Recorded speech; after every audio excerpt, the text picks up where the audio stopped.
मेरा नाम पंकज है, पंकज गौतम। बेसिकली मैं एक इलेक्ट्रिकल शॉप का ऑनर हूँ जिसका नाम लक्की इलेक्ट्रिकल है। और ये बिज़नेस लगभग मैं 14 से 15 सालों से ऑन कर रहा हूँ। और इलेक्ट्रिकल मार्केट में जनरली प्रोडक्ट सप्लाई का काम हम करते हैं। और मेन हमारा जो फोकस है, लोगों की सर्विस के लिए हम विशेष ध्यान रखते हैं कि प्रोडक्ट बेचने के बाद हमारा कस्टमर सेटिस्फाई रहे हमेशा। और मेरे घर में मेरी वाइफ के अलावा 2 बच्चे हैं मेरे। 2 गुड़िया हैं और मदर फादर हैं, और 2 मेरे भाई हैं जिसमें एक बड़ा है और एक छोटा है। मैं अपनी स्कूल लाइफ में लगभग मैंने 12th पास किया था। उसके बाद से ही मैं जनरली कुछ न कुछ, मेरा जो पेरेंटल वर्क है, लकड़ी का हमारा कारोबार था पापा का, किवाड़ वगैरह फर्नीचर का, तो उसमें लगा रहता था। पढ़ाई के साथ साथ में हल्का फुल्का, जैसे एक पतंग की चक्री बनाना या जो खेल कूद के आइटम है, उस तरह के आइटम में बचपन से बनाता था और उसी पैसों से अपनी छोटी मोटी खर्ची घर के अंदर निकालता था। तो ये मेरी 12th तक की एजुकेशन में मैं इसी तरह से साथ में काम करता रहता था। बेड की कैंची लगाना, इस तरह के छोटे छोटे वर्क करता रहता था। उसके बाद कॉमर्स लेके मैंने, एक्चुअल में 12th में नंबर मेरे कम आए थे तो मैं कॉलेज में एडमिशन नहीं हो पाया। तो फिर मैंने घर का ही एक, घर के बाहर एक ताऊ जी के साथ मैंने मिलके एक छोटा सा एक लकड़ी के काम का शॉप लगाया। और उसके बाद मेरा वापस कॉलेज में रेगुलर एडमिशन हो गया था अगले साल, तो मैंने वो कंटिन्यूटी जारी रखी। तो साल 1.5 साल बाद मेरे एक फ्रेंड सर्कल में ही अच्छे मित्र थे, तो उन्होंने बोला कि तू ऐसे ही रह जाएगा, तू एक काम कर, हमारे साथ काम कर, तो तुझे लाइफ में कुछ बन सकता है। तो काफ़ी कन्विंस करने के बाद मैं तैयार हुआ। तो मैंने अपनी लाइफ की पहली जॉब जो इलेक्ट्रिकल सेक्टर में ही थी, मेरे कलीग मित्र के साथ ज्वाइन की। और उसमें काफ़ी डरता रहता मैं गया। उस समय काफ़ी मैं सब भोला बोलते थे, और कई मेवाड़ी में बोलते बेंडा है बेंडा, ऐसा भी बोलते थे मुझे। तो फिर मैं उसमें लगा, उनके साथ जुड़ के काफ़ी कुछ सीखने को मिला। तो उन्होंने मुझे, जैसे रिसेंटली लॉन्च नहीं करते हैं, तो उसी तरह से मुझे एक छोटी सी फैक्ट्री उन्होंने मुझे दी कि भाई ये फैक्ट्री तुझे मैं दे रहा हूँ, इसको तुझे चलाना है और उसका माल भी तुझे बेचना है। तो वो मुझे अपने साथ राजस्थान में जो मारवाड़ बेल्ट है उसमें ट्यूरिंग वगैरह पे ले जाते थे। और कई बार मैं अकेला, इनिशियल में स्टार्टिंग में समझिए मैंने अकेला ही चालू किया, और सारे ये एरिया जो उदयपुर के आसपास के पाली, जोधपुर, जयपुर तक मैं जाता था। इस तरह से इनिशियल में कुछ अनएक्सपेक्टेबल रिजल्ट उनको भी मिले और मुझे भी मिले, जो मेरे लिए काफ़ी मेरे कॉन्फिडेंस को काफ़ी हाई करते रहे। तो धीरे धीरे उसमें मैं काम करता गया, और अच्छा उसमें बिजनेस उनको भी आने लगा, वो भी सेटिस्फाई होते रहे और मैं भी इंजॉय करता रहा। तो ये जो टाइम था, मैंने मेरे ज़िंदगी की पहली नौकरी जो की थी, वही मेरी आखिरी नौकरी हुई। मैंने उसके बाद कोई दूसरी जॉब नहीं की थी। तो उसका भी एक कोइंसिडेंसली ऐसा हुआ कि भाई कोई एक दिन छुट्टी था, उस दिन हमारे जो बॉस थे वो हल्के से गुस्से में हमें डांट दिया कि भाई ऐसा नहीं चलेगा, आपको निकाल देंगे। तो उस समय 7-8 साल हो चुके थे। तो फिर मेरे मन में एकदम आया, जब मेरी एज थी 25-27 के आसपास थी, तो मैंने सोचा है कि यार अब इतना अपन 7-8 साल साथ में काम कर रहे हैं और अपन एकदम इसको चीज़ को छोड़ने की कभी ऐसी स्थिति आएगी तो अपन लाइफ में क्या करेंगे। जब अपने बच्चे बड़े होंगे, 8-10 साल के होंगे, तो अपन उस समय में उस चीज़ से सर्वाइव नहीं कर पाएंगे। तो काफ़ी एक, वो कभी कभी होता है, कोई चीज़ होना होता है तो उसके लिए एक भगवान एक परिस्थिति तैयार करता है। तो वो एक परिस्थिति ऐसी हुई, तो मैंने उस चीज़ को विड्रॉ कर दिया, वहाँ से जॉब मैंने छोड़ दी। फिर मैंने वापस अपना जो पेरेंटल वर्क था, एक्चुअल में बिजनेस के साथ पैरेलल में एक वर्कशॉप ऑन करता था, जो लकड़ी के इलेक्ट्रिकल सेक्टर में ही काम आने वाले आइटम जो वो बनाता था मैं। तो उसमें सुबह 7 बजे उठ के मैं 9 बजे तक वो काम करता था। फिर वापस शाम को 6-7 बजे फ्री होने के बाद 7 से 3, 10 बजे तक मैं वो काम करता था। तो वो एक छोटा सा एक मार्केट तैयार हो गया था। मैं उस मार्केट से ही वापस उससे जुड़ा, थोड़ा पापा के साथ जुड़ा। लेकिन साल भर काम करने के बाद वापस मुझे लगा कि भाई जो मैंने सीखा है वो मैं कर नहीं रहा हूँ। मैंने लगभग 8-10, 7-8 साल अपनी लाइफ के इलेक्ट्रिकल सेक्टर में दे दिए थे। तो फिर मैं वापस अपने आप को एनालाइज किया, हमने कहा नहीं, अपने को कुछ ऐसा ही करना पड़ेगा जो अपन ने सीखा है, तो भी अपन ज़्यादा अच्छा कर पाएंगे।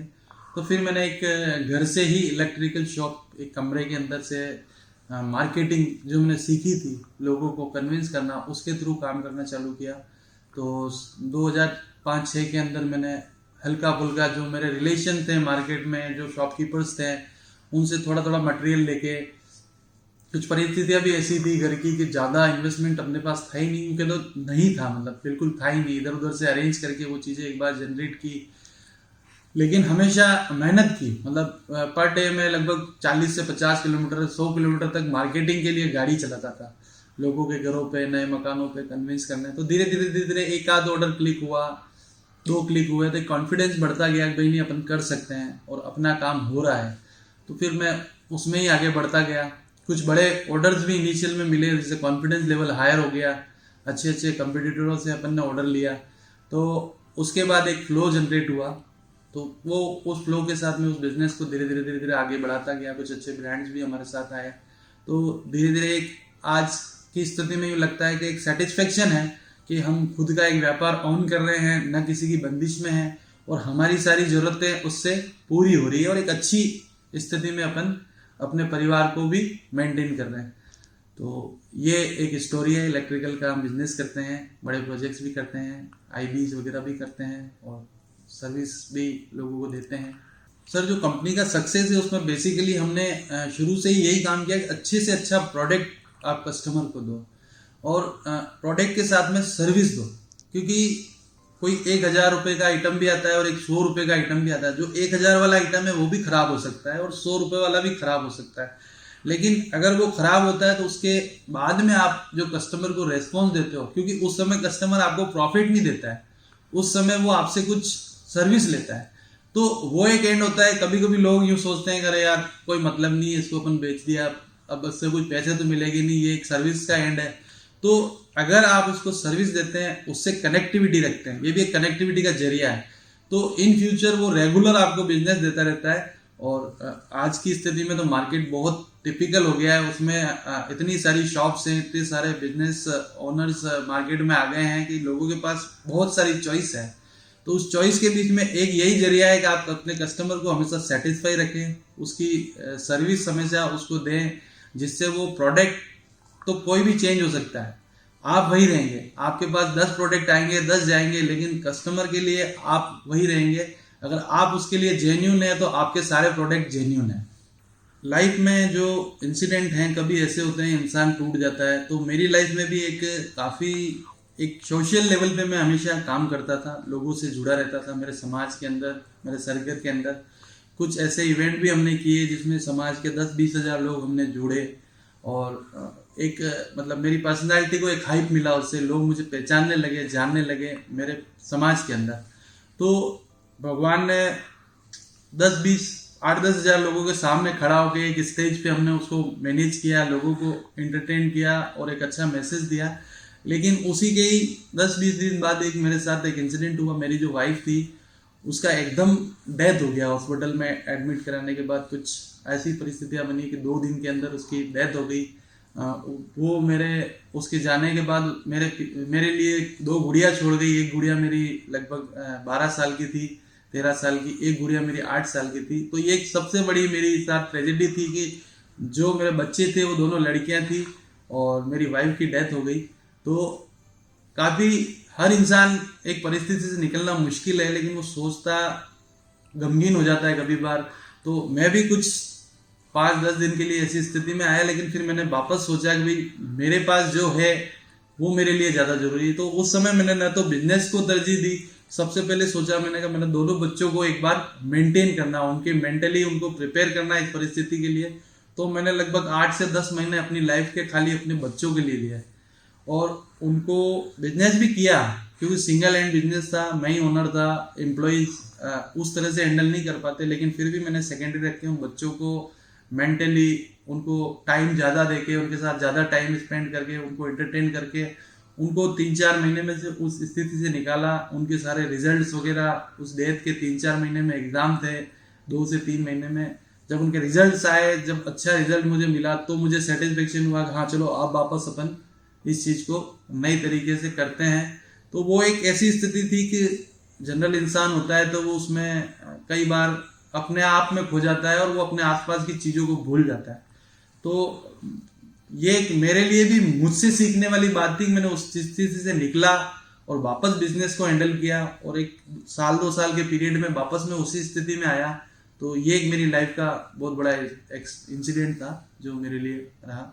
अगर आपको कुछ पाना है तो आपको कुछ लोगों से अलग करना भी पड़ता है। अगर आप अपने लिए कुछ पाना चाहते हैं तो आपको बहुत कुछ देना पड़ेगा, और इस मार्केट में आज की स्थिति में तो बहुत ज़्यादा देना पड़ेगा।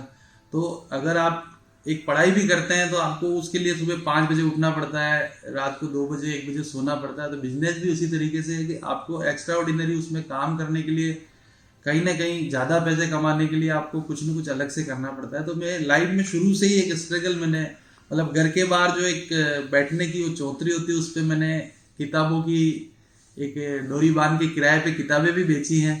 और जब मैंने बिजनेस किया तो उसमें भी काफ़ी स्ट्रगल किया, और करना भी चाहिए। और अगर आप कहीं जाते हैं और आपको सक्सेस नहीं मिलती है काफ़ी सारे फॉलोअप्स के बाद में, तो भी आपको सीखने को बहुत कुछ मिलता है। तो वो आप जब अगली बार उस चीज़ के लिए जाते हैं तो आप उसको रेक्टिफाई करके नए तरीके से आगे जाते हैं तो ज़रूर उसमें आपको सक्सेस मिलती है। तो डेडिकेशन तो बहुत ज़रूरी है लाइफ के अंदर। अगर आप उस पर नहीं करते हैं डेडिकेशन तो आपको सक्सेस भी उसी के मुताबिक मिलेगी। आप जितना देंगे उतना ही आपको मिलेगा। और कई बार जब आप रेगुलर कुछ ना कुछ करते हैं तो मेरा ये मानना है कि भगवान भी कहीं ना कहीं ऐसे लोगों की ही मदद करता है कि जो रेगुलर मेहनत करते हैं। खाली आप यूँ सोचोगे ऐसा हो जाएगा लाइफ में, तो ऐसा खाली एक भ्रम है। बाकी आप 3-4 कई बार आपको ऐसा भी होता है किसी प्रोजेक्ट पे या किसी कस्टमर के पास आप जाते हैं, आपको इमीडिएट ऑर्डर्स मिल जाते हैं, और किसी कस्टमर के पास आप 10-20 बार भी चले जाए तो भी आपको ऑर्डर्स नहीं मिलते हैं। तो वो एक सर्कल है। तो वो उसके लिए आपको काम तो करना ही पड़ेगा। काम करेंगे तो आपको सक्सेस मिलेगी, बाकी अदरवाइज मेरे हिसाब से आपको मतलब नुकसान ही होगा। तो काम तो आपको करना ही पड़ेगा। मेरा एक ऐसा बिजनेस है जो एक कॉमन बिजनेस है, मतलब एक रिटेलिंग, मतलब कोई आइटम सेल करना। तो एक रनिंग है, ऐसा नहीं कि इलेक्ट्रिकली हो या कोई इलेक्ट्रॉनिक भी हो सकता है, और कोई भी प्रोडक्ट का बिजनेस हो सकता है।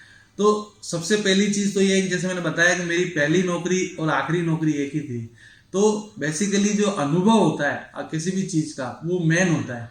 अगर आप किसी चीज़ को बेहतरीन तरीके से सीखे हुए हैं तो पैसा सेकेंडरी होता है। आपके पास बेचने की अच्छी क्वालिटी है तो आपका फ्लो इतना फास्ट होगा कि आपको पैसों की भी दिक्कत नहीं आएगी। तो नए जो यूथ है, एक तो मैं ये कहना चाहूँगा कि किसी भी चीज़ में, किसी भी बिजनेस में आने से पहले पूरा एक्सपीरियंस ले उसका। ऐसा नहीं कि मेरी तरह 8-9 साल काम करें, वो एक अलग स्थिति। 1-2 साल उस फील्ड में जाएं, उसको समझें, उनके प्रोडक्ट को समझें। जब आप सीख जाते हैं तो जब आप उसको करने जाते हैं तो उसके एक बट नफ़ा नुकसान सब आपको मालूम होते हैं। तो उसमें जो आपकी सक्सेस की संभावना है वो ज़्यादा रहती है। तो एक तो खुद को एनालाइज करें, कहाँ क्या गलती रही। ऐसा नहीं कि कोई कभी नुकसान हो भी जाता है, और कहीं नुकसान बिजनेस में खाना भी पड़ता है क्योंकि कमिटमेंट होता है। तो कमिटमेंट के लिए नुकसान भी खाना पड़ता है। तो जो नुकसान देगा वही फायदा देगा, क्योंकि अपन उससे काम कर रहे हैं, इन फ्यूचर में उसी से अपन कमा सकते हैं। तो सबसे पहली चीज़ तो है कि एक मतलब पैरेलल आपको काम करना पड़ेगा, कंसंट्रेशन रखना पड़ेगा। आपको तरह तरह की नौकरियां बदलोगे, 10 फील्ड में जाओगे तो आप कहीं भी परफेक्ट नहीं हो पाओगे। तो कहीं ना कहीं सोच के अपने को ये डिसाइड करना पड़ेगा मुझे क्या बिजनेस करना है या किस फील्ड में जाना है, और उसी पे ही काम करना है। क्योंकि आपको बहुत सारी चीज़ें नज़र तो आएगी लेकिन आप हर चीज़ कर नहीं पाओगे। तो जो चीज़ करनी है उसी पे ही काम करना है, बस ये कहना चाहूँगा। हम इलेक्ट्रिकल में जनरली वायर, स्विचेस, लाइटिंग्स और अप्लाइंसेज में भी हम काम करते हैं। तो ये प्रोडक्ट हम सेल करते हैं। जो वायर स्विचेस है उनके लिए तो साइट्स वगैरह प्रोजेक्ट्स भी करने पड़ते हैं, मार्केटिंग भी करते हैं, जाते हैं, कंपनी का भी सपोर्ट रहता है, हम लोग भी करते हैं। तो एक तरह से मार्केटिंग बिजनेस भी है, और अब थोड़ा रिटेल में आ गए हैं तो उसमें भी प्रोडक्ट वगैरह सेल करते हैं शॉप पे। तो दोनों तरह का काम है। तो ये सारी चीज़ें हम करते हैं। अतीत में जाऊंगा तो मैं सोचूंगा बनना तो मैं यही चाहूँगा जो मैंने सीखा है, और उस समय जो मैंने सीखा था उसके हिसाब से मैंने काम किया। लेकिन मैं कुछ जो अपनी लाइफ की गलतियां हैं ये सोचूंगा कि जो मैंने गलती की है वो शायद नहीं करता तो आज मैं थोड़ा और आगे होता। बाकी सोच तो अपन बहुत कुछ सकते हैं, लेकिन जो अपन ने किया है वही परफेक्ट है। और इसमें अपन क्या अच्छा कर पाते हैं, उसमें क्या क्या कमियां रही अपने, उनको दूर करने की जरूर कोशिश करता। बॉर्न लीडर तो मैं अपने आप को नहीं कह सकता, क्योंकि मेरा बचपन मैंने देखा है मैं किस तरह से स्कूल वगैरह कॉलेज में किस तरह का था। बिल्कुल भोला भाला, थोड़ा एज भी कम था, हर जगह जल्दी पहुंच गया। लोग अभी 20 में कॉलेज आते हैं, मैं 14-15 साल में 16 साल में कॉलेज पहुंच गया था। हाँ, लेकिन मैं डेवलप ही हुआ हूँ। लीडर तो बाद में थोड़ा बन गया, क्योंकि मैं सोशल वगैरह में ज़्यादा एक्टिव था, तो लोगों से मिलना जुलना इतना ज़्यादा हो गया कि लोगों से अच्छे बोल, मेरा एक ही रहता था कि जो भी अपने पास आ रहा है उससे आप अच्छे से बात करो, अच्छे से व्यवहार करो, उसको अच्छी सलाह दो और जेन्यून सलाह दो अगर वो अपने पास आ रहा है। तो उससे थोड़ा सा लोग अपने से प्यार करने लग गए और अपनी बात मानने लग गए, या यूं कहने लगो कि उस सोशल वे में जो रिलेशन बने उसको अपन बिजनेस में भी यूज कर पाए। तो एक ग्रो जो मिला वो एक सोशली लोगों को गाइड करने का या कह दो लीड करने का भी मौका मिला। कई जो मेरे अंदर लड़के काम करके गए वो भी कुछ न कुछ आज बने हैं। तो मुझे लगता है कि कहीं ना कहीं अपन उनको एक चीज तो दी कि पॉजिटिविटी, उस पॉजिटिविटी से वो अपनी लाइफ में कुछ कर पाए, या मैं भी जो कर पाया हूँ। तो ये बॉर्न लीडर तो नहीं हूँ, लेकिन धीरे धीरे सीखता गया और लोग मानते गए। तो अभी भी मैं अपने आप को लीडर नहीं मानता हूँ, एक साथ में पैरेलल काम करने वाला आदमी मानता हूँ। कहीं पे भी हो, बोले एक सोशल वे में हो, बिजनेस वे में हो, आज भी जो लड़के काम करते हैं कोशिश करते हैं उनके साथ मिलके काम करें, ताकि उनको भी कहीं यूं ना लगे कि भाई कि हम या नौकर हैं और ये मालिक हैं। तो ऐसा कोशिश करते हैं कि मिलके ही काम करें। काम के साथ मुझे एक तो दोस्तों के साथ जो मेरे हैं उनके साथ भले ही अब टाइम कम मिलता है तो सोशल वे में मिले, कैसे भी मिले। और एक सोशल वर्क जो समाज लेवल पे काम, उसमें मैंने काफ़ी कुछ अपने पिछले 3-4 साल कुछ लाइफ का ऐसा टाइम था जब वो टाइम मैंने उन लोगों के साथ निकाला। और बाकी इसके साथ में सिंगिंग का थोड़ा बहुत शौक है, तो वो कभी कभी टाइम पास बच्चों के साथ एंजॉय करते हुए। बाकी घूमना ज़्यादातर मैं घर वालों के साथ ही पसंद करता हूँ शुरू से ही, कि संडे है तो बच्चों के साथ, बीवी के साथ आप टाइम स्पेंड करें। बाकी कुछ जो भी है बाकी सब मेरी शॉप पे है, या जो भी मुझसे मिलना चाहता है, या अब टाइम इतना मिलता नहीं कि सबके पास इंडिविजुअल, लेकिन हाँ जो सर्कल है वो अपना कंटिन्यू है। और जो बेस्ट हमारे फ्रेंड है वो शॉप पे आ जाते हैं, या कभी हम उनसे मिलने चले जाते हैं। ज़्यादातर टाइम घर वालों के साथ ही स्पेंड करते हैं। हमारे जो ऑडियंस है उनके लिए गाना मैं जो अक्सर कहीं पे भी सिंगिंग का छोटा मोटा शौक मेरा पूरा करता हूँ तो यही गाता हूँ, मुझे अच्छी तरह से आता भी है। तो पेश करता हूँ। पल पल दिल के पास तुम रहती हो, जीवन मीठी प्यार ये कहती हो, पल पल दिल के पास तुम रहती हो। एक आप लोगों को बताना चाहूँगा, मेरा एक यूट्यूब चैनल है जिसका नाम मेरी शॉप के नाम से ही है, लकी इलेक्ट्रिकल के नाम से। तो ये ऐसे ही मैं सोशली एक्टिव रहता था, तो मेरे मन में हमेशा कुछ लोगों से पूछने के लिए बिजनेस वे में मैं हमेशा रोज ट्राई करता था। लाइक व्हाट्सअप जैसे जब ये आया था 2013-14 में जब भी, तो उस समय मैंने बहुत यूज़ किया इसका लोगों से कनेक्टिंग में। फेसबुक है, डेली मैसेजेस है। तो एक ऐसे ही एक दिन किसी से इंस्पायर होकर मैंने किसी ने मेरा वीडियो बनाया था जिसको काफ़ी ज़्यादा यूट्यूब पे आज की तारीख में 2-3 लाख लोग देख चुके हैं 2-4 वीडियो को। तो मैंने एक अपने दुकान पे बैठे बैठे ही अपना एक इलेक्ट्रिकल कंटेंट का एक वीडियो बनाया। तो उस वीडियो को मैं बना के, जैसे मैं बता रहा था ना कि आप हारो मत, तो मैंने वीडियो बना के जब डाला तो इनिशियल लेवल पे 10, 20, 50, 100 लोगों ने उसको महीने 1.5 महीने के अंदर देखा। फिर मैंने 3-4 महीने बाद ट्राई किया तो वो वीडियो 2000, 2500, 3000 पे पहुंच गया था। तो फिर मुझे लगा कि यार इस पे लोग इंटरेस्ट ले रहे हैं, तो धीरे धीरे उस पर सब्सक्राइबर भी बढ़े। तो अभी आज की तारीख में वो वीडियो लगभग जुलाई 1-1.5 साल हुआ है, उस पर लगभग 9000 के आसपास सब्सक्राइबर हो चुके हैं। और उस पर जो कंटेंट से लगभग 25-30 वीडियो मैंने इलेक्ट्रिकल प्रोडक्ट से रिलेटेड डाले हैं। तो उसमें क्या बिजनेस वे में भी सपोर्ट मिला। तो ऐसा एक कस्टमर भी था जो सऊदी अरब में बैठ के मेरे खाते में 20,000 रुपये उसने डाले और उसके मकान का मटेरियल मैंने केरल उसके घर पे डिलीवर करवाया। तो अभी ऐसा कर करके लगभग 5-10 कस्टमर्स मेरे बाहर जो मैंने मटेरियल भेजा है, जिसमें उसमें डलहौजी, हिमाचल, आसाम, गुवाहाटी उधर जा चुका है। तो कहीं से भी आप कुछ निकाल सकते हैं। इससे मुझे ये सीखने को मिला कि क्योंकि जरूरी नहीं है कि आप दुकान पे बैठ के ही मटेरियल बेच पाएँ या वहाँ कस्टमर आएगा उसका इंतजार करें। तो एक सोशल वे में काम करते करते यूट्यूब से भी 8-10 हज़ार सब्सक्राइबर हो गए और 5-10 वीडियो पे लगभग 50,000, लाख, 1.5 लाख व्यूज हो चुके हैं। तो वो भी वापस उसको बनाने के बाद भी मैं कॉन्सेंट्रेट करता हूँ, उनको उनके मैसेजेस पे रिप्लाई देता हूँ, उनको जो रिक्वायरमेंट है उनको बताता हूँ। बाकी कोई किसी को पहले पैसे ऐसे डालता नहीं है, जब तक वो मेंटली सेटिस्फाई नहीं हो जाए। तो अभी रिसेंटली कल परसों मैंने 2-2.5 लाख रुपए का एक ऐसा ही ऑर्डर यूट्यूब के माध्यम से लिया जो अभी तक का सबसे बड़ा है। तो पॉजिटिविटी कहीं से भी आ सकती है, बस आपको वर्कआउट करना है, आपको कंसंट्रेट करना है और अपने आप पे विश्वास होना चाहिए कि मैं जो कर रहा हूँ वो सही है। और कहीं ना कहीं अगर आपको अपने आप पे विश्वास है तो आपका किया हुआ काम हमेशा सक्सेस होगा। लेकिन उसके अंदर जेन्युइनिटी आपके अंदर होनी चाहिए कि आपकी नीयत जो बोलते हैं कि मैं किसी भी अच्छी सोच के साथ कोई प्रोडक्ट के साथ जा रहा हूँ या किसी व्यक्ति के साथ जा रहा हूँ या किसी जगह पे जा रहा हूँ, तो नेचुरल है कि आपको वहां से कहीं ना कहीं पॉजिटिविटी मिलेगी।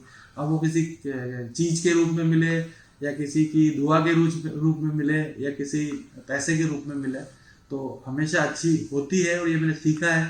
हालांकि मैं इतना टाइम नहीं दे पाता हूँ उस चैनल को, लेकिन फिर भी जो करता हूँ उससे आज मैंने उस मोनेटाइज भी हो गया, वो पैसे भी वहां से भी आ रहे हैं थोड़े बहुत, बिजनेस भी आ रहा है। तो ये भी एक एंड है लाइफ का कि भाई आप वहां पे भी कुछ कर पाए। तो रेगुलर इस पे मैं काम करता रहता हूँ कि सोशल वे में लोगों से कनेक्ट रहें, किसी भी तरह से SMS के माध्यम से, भले व्हाट्सएप मैसेज के माध्यम से या और किसी तरीके से।